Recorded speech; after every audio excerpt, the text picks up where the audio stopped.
Ricciardo goes for it from a long way back. This would be sensational if he makes it. And do you know what? He has made it.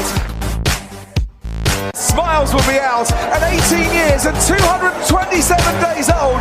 Max Verstappen wins a Formula One Grand Prix. Lewis Hamilton wins the Portuguese Grand Prix. Hamilton has more wins than any other driver in Formula One history. And he is not done yet. Hello and welcome to the Getting a Grip F1 podcast powered by the Inner Sanctum. I am Joshua Wells, your host, and I'm joined by Brandon and Jess, who finally gets to record an episode in the middle of the day for her in her time zone. How do you feel about that, Jess? It's a normal time. I feel very good about this. It's a bit weird, really. Had to rearrange my whole day. We can see each other right now and we're blinded by the sun coming through your curtains because we're not used to it. You should feel honoured. That you take time out of your lunchtime for us. That's you, the listeners. You should feel honoured. Today, we're going to be talking about Lewis Hamilton being knighted, some of the biggest news, obviously, this week. There's some changes to the practices and the lineup for the F1 2021 schedule. And of course, we have an interview today with Australian driver Alex Peroni and his future with the Carlin Racing team. So I think we might as well jump straight into it. This week, Lewis Hamilton was announced to being a knight. He will be knighted by the Queen during the Queen's birthday honours for motorsport this year. Clearly, he's a dominant figure on the track, but off the track, obviously, he's had a huge hand in, changing the world in a lot of ways. He's caused a lot of controversy, but in the end of the day, they've recognised everything he's done on and off the track. I think it's one of those huge moments for sport. Jess, we might start with you. You live closest to the Queen, so it's a huge honour for an athlete to receive one of these. So I just want to get your opinion on why you think Lewis deserves to be knighted. Yeah, well, he 100% deserves it, obviously. But we've had 70 years of Formula One with absolute standout stars like Fangio, Moss, Clark, Senna, Schumacher. The list could go on. But people who know the sport can't deny that Hamilton has put in pole laps as impressive as Senna, and he drives as smooth as Jim Clark used to, and as aggressive as Moss. But he's also built the team around him, in my opinion, better than Schumacher has. So for me, he's one of the all-time greats, if not the all-time great. And he's always racing on level terms with his teammates as well. It's not one better than, they don't have different machinery. So yeah, I think he's thoroughly deserved it. And if you just look at his stats, that's the most impressive ever. You can't say he isn't worthy of a knighthood. He deserves it, and I feel you can't really argue against it. But as we were talking to Rob the other week, he was saying that he's watched drivers for years, and he puts Lewis ahead of everyone as well. So I do think he deserves it. I think it was a long time coming, and now that he's the greatest in the sport, it's definitely a big achievement for him. Yeah. I think that his ability within the F1 community too, especially this year, to push it forward, at the start of the year with the Black Lives Matter, him calling out the whole of the organisation was really, really great to see. And then throughout the whole year, every race weekend, it's just been constant, and he's bringing attention to what needs to be brought to. And I think you don't see that much, or you haven't recently, in Formula One. It's tried to stay almost separate from it, but nowadays you can't do that. You need to stand up for it. And then you look at what he's done outside of F1 specifically, with his, obviously his new e-racing team and everything. He's so inspiring in so many different areas, and I don't think there's anyone else right now who deserves the knighthood, at least within Formula One. For sure, and Lewis Hamilton is someone who transcends the sport. He asked 2 or 3 people on the street if they know anyone in F1, and usually down here anyway, it's Daniel Ricciardo or Lewis Hamilton. So it's a huge achievement, and as you've both pointed out, he's done a lot of great things, and that's on and off the track.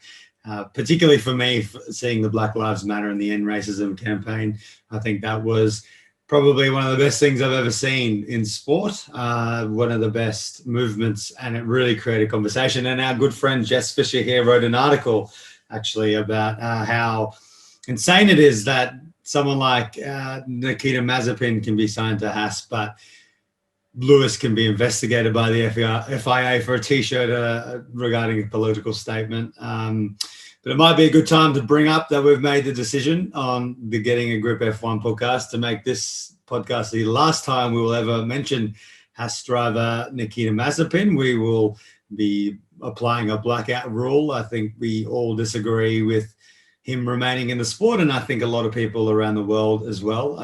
We say no to Mazepin is actually still trending in a lot of places in the world. So it's clear to the FIA and the F1 and Haas that no one wants him in the F1, at least for this year. Doesn't deserve it, and he's got a lot of things to address. Would either of you like to say anything to that?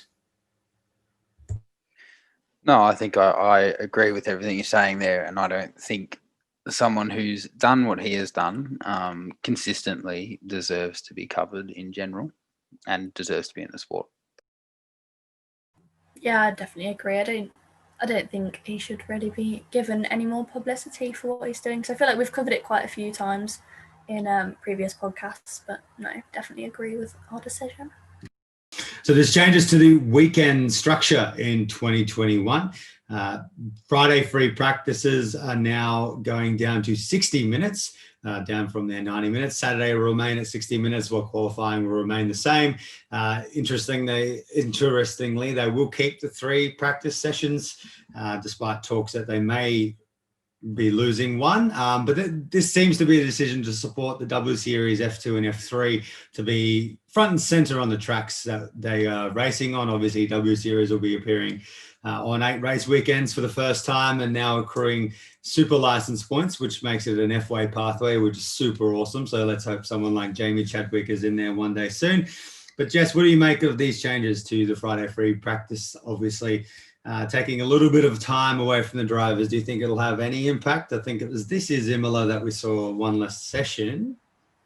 Yeah, I think the top teams are always gonna be at the top, but that extra time on track seems to enable them to hone their advantage. Whereas with the limited time on the practices that they'll have, it will kind of be a bit more spontaneous. Where they'll have they'll just have to go out and do it, and less time to make sure their setups are perfect. So it will kind of make it a bit more of a level playing field, especially for the mid teams, to give everyone a better chance.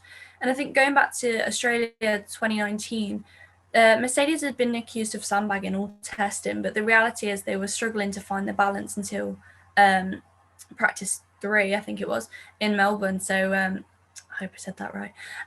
So that season could have ended up being a lot closer if they just had less time to adjust, because it was so close for them. So with this limited time, I know it doesn't seem like a lot, but in the big picture, it will be. And I think for Formula 2 and W Series, it's definitely going to benefit them massively, because we've seen so many times in Formula 2 especially that it always comes down to the final few laps. So if they have that extra time on track, it's going to give them, we see, more action on the track.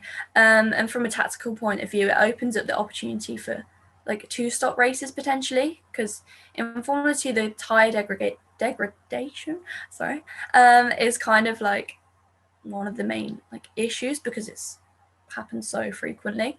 So I think that will give them more of an opportunity to people from the back to come back up to the front and be racing with proper tyre management. So yeah, I think that it's kind of good all round really for all of them. Yeah, I'm glad they kept the Friday sessions. I think that they've been good, just for us, even fans as well as teams, to be able to kind of get more of a grip on the whole of the weekend. So I think it'll force the teams to choose what they're actually going to put their time into. Obviously, they've got their different practice goals, so they're going to have to be able to be a little bit more specific with how they spend those 2 60-minute sessions. You look at during the previous season, they would spend so much time in that garage throughout the whole practice. But now they're going to have to get out there. They're going to have to get out there for the whole 60 minutes, essentially, or at least more of the session than they have ever before. So I think it'll probably help to kind of spice up even the practices. We saw this year people trying to overtake. I think Norris overtook Leclerc in one of the practices, and it was almost like it was a race. So you drop that down to 60 minutes, less time for the teams to utilize what they need to utilize. I think we'll see some exciting stuff even in the practices. Yeah, I think it's a really, really understated element of racing is how much timing and being on the track is important to, as Brandon would say, get a grip, to find the groove. It's just like any team training. Like, these people can't go out and run their cars every single day on every single track. When every other athlete in the world will go to the field that they play on every single day. So it's really interesting to hopefully spice up the races, as you both have said, and I really hope it messes with some of the top teams just for them to come a bit closer together. I really hope it helps Max Verstappen push even further ahead and bring Sergio Perez with him towards the Mercedes this year. And you never know, someone like McLaren has been building really well, got some really good drivers involved now, and Lando Norris maturing, Daniel Ricciardo coming in, so you never know. And then let see what Vettel can do for Aston Martin, flying up the charts as well, and if they're retaining some of the IP that they borrowed from last year, then you never know how competitive that top echelon becomes suddenly. So that all feeds back into just making it better for the fans, and I'm always for that, I reckon. And of course, W Series and F2, it's brilliant having way more races to watch. They're all staggered and run sort of a really nice way if you're watching the whole weekend. And it means, for Brandon and I, getting some good times to watch racing instead of 4 a.m. We're looking at you, Middle East. Please stop. Make it a day race or something for me, my sleeping pattern. But anyway, but just in saying that, we've also lost a race from 2021. We've obviously lost the Vietnamese race. The Hanoi circuit won't end up getting a start because the People's Committee chairman, Nguyen Duc Chung, sorry if I've butchered that, but he's been arrested more or less for alleged state issues over there in Vietnam. So are you guys disappointed that we'll potentially never get to see this happen in Vietnam? Yeah, I'm definitely disappointed for that one, because I was like most looking forward to that for obviously the 2020 season before it all got cancelled. But I think it's very different to like a lot of the other tracks that we've seen because of it had really long straights, didn't it? I think that was one of the main attractions because it's so different, and it was kind of like just going round, if you know what I mean. But looked like a giant penis. Let's just address the elephant in the room. The track looked like a giant penis. One long straight corner and another long straight. Anyway, back to you. You said that, not me. No, but definitely, I was excited to see that one because I think it would have just been very different to the others. Yeah. It's always sad to see a race get taken off the calendar. We've lost the giant penis. We've lost the giant penis from the 2021 season. Oh, Jesus. Sorry, I'm railroading with my immaturity. So it's sad that we're losing it. It's sad to see any track losing. It's almost PTSD from losing every race this year pretty much. So yeah, I hope to see it back in the future, but I don't know, I guess we're all kind of used to these kind of dramas in F1. Apparently Imola is the front runner to replace, well, to be honest, I've heard about 6 different racetracks, the front runners in the last couple of weeks in the news reports. It's hard to know where F1 are leaning, but if it does go there, I mean, I don't think we can begrudge the F1 for that.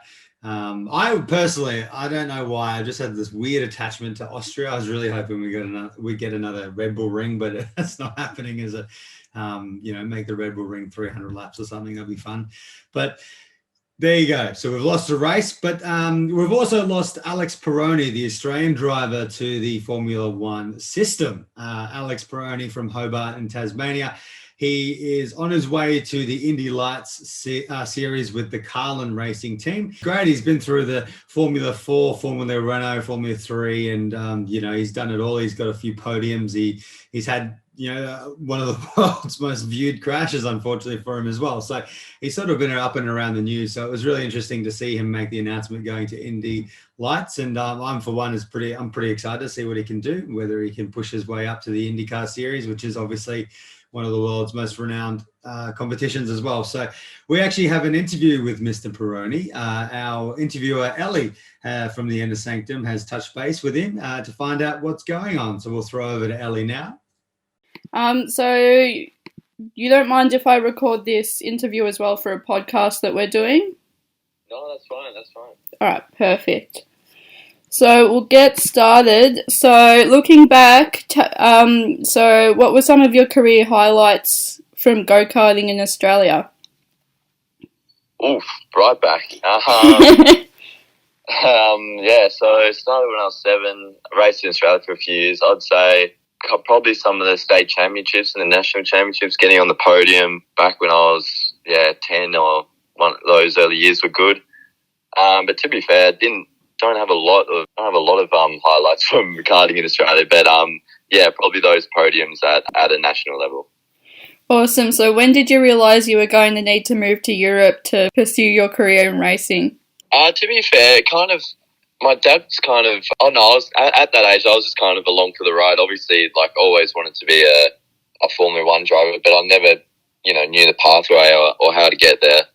And it basically just started through going on holiday to see dad's side of the family in Italy. And while we were there, we just did some go-karting, did well, and met some people that got me into a seat to Formula 4, and it just kind of took off from there. And then at that stage, I started realising, this could be a career for me. Awesome. So what made you want to be a driver? I don't know. I guess it's something I've always been passionate about. I haven't ever been interested in anything else, and Dad used to drive a little bit. I guess I got it through him, and he was very passionate in Formula 1 and rally, and I used to watch that when I was younger. And ever since I can remember, I just wanted to be a driver. That was it. Awesome. So who were your mentors throughout your career? I'd say when I was younger, people like Mika Hakkinen and Michael Schumacher, I always used to look up to. Also people in Australia, and now probably people like Daniel Ricciardo. Just the way he drives, obviously, but the way he is off track is something that we can all look up to. But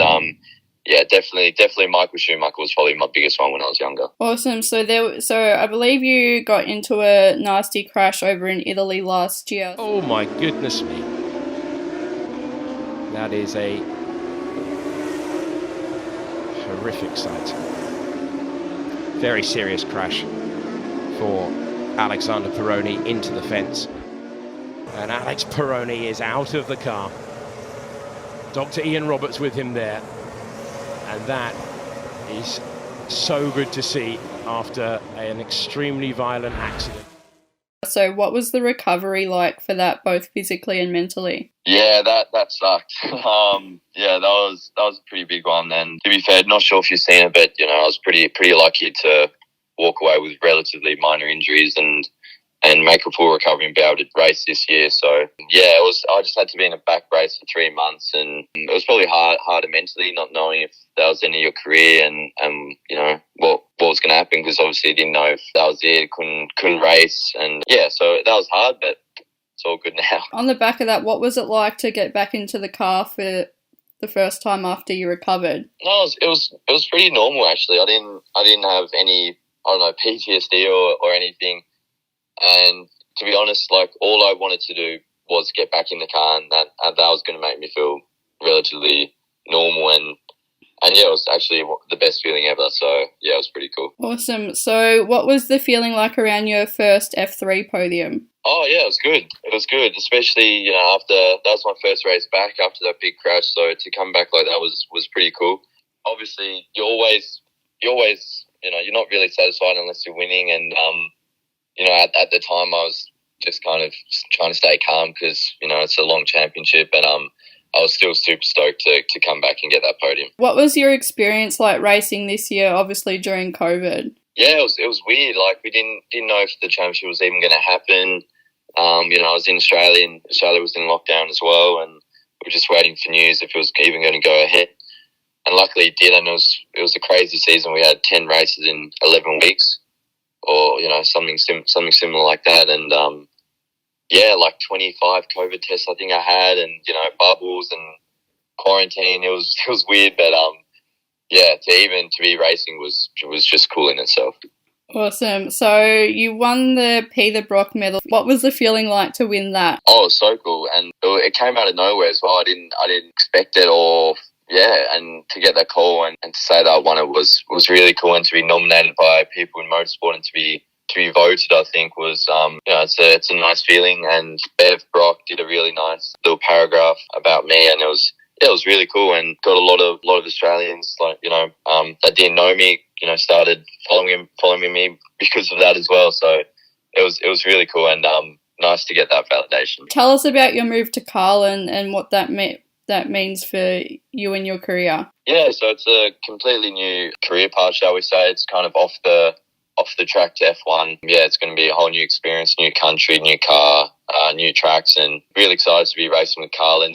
They've already been racing in America for a fair bit. They've won in the championship I'm racing in, so really excited to get started and get stuck in. Awesome. So was it hard to almost make the decision to move from F3 to Indy Lights, and what was your decision based on? Yeah, it was hard. We did get offers for F2, which obviously is the next step on the ladder to Formula One, but the money to race, that was just kind of out of our reach. We tried. We got offered from Carlin actually to race in F2, which was cool because the driver that raced them this year went into Formula One, so that was good. And but they said, look, if you can't find this budget, we've got this other American program. Think about that.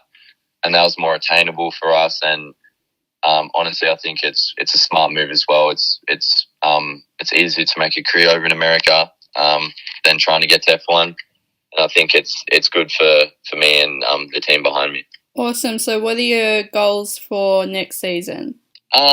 Just to get up to speed as soon as possible and just do the best I can, not really going in with expectations. Obviously, the aim is to win and be at the top, but just going in and focusing on learning as quick as I can and getting to grips with all the new stuff. Awesome. And this is putting you a bit on the spot here, but what's your career goals in the long term? Like probably in America, like IndyCar, which is just above Indy Lights, is awesome, and that's a dream of mine to be racing in that.